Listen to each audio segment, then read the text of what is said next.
नमस्कार. तर बघूयात सोयाबीन मार्केटचे बाजारभाव.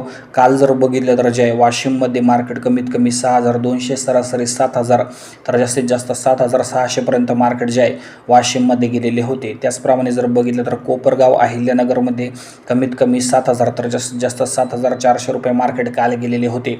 त्यामुळे जर बघितलं शेतकरी मित्रांनो तर बाजार समितीत मोठी सुधारणा आहे. मात्र ही सुधारणा 3 महिन्यापूर्वी व्हायला हवी होती, कारण त्यावेळेस शेतकऱ्यांकडे माल शिल्लक होता. आता सध्या ठीक आहे, शेतकऱ्यांकडे माल नाही, शेतकऱ्यांना मोठा फायदा होत नाही. मात्र जोपर्यंत शेतकऱ्यांकडे माल असतो तोपर्यंत मार्केट कमी असते. आता शेतकऱ्याकडे जर बघितलं तर जे माल नाही तर मार्केट मोठ्या प्रमाणात सुधारलेले आहे. आता ठीक आहे, ज्यांच्याकडे माल शिल्लक आहे त्यांनी विकून टाका सोयाबीन. चांगल्या प्रकारे बाजारभाव आहे, एक चांगल्या प्रकारे बाजारभाव तुम्हाला सध्या मिळेल.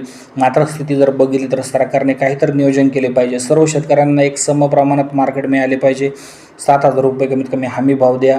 सोयाबीनला 7,000 बाजारभाव प्रत्येकाला मिळाला पाहिजे, अशी आपण अपेक्षा करूयात. व्हिडिओ जर महत्त्वपूर्ण वाटला असेल तर लाईक करा, फॉलो नक्की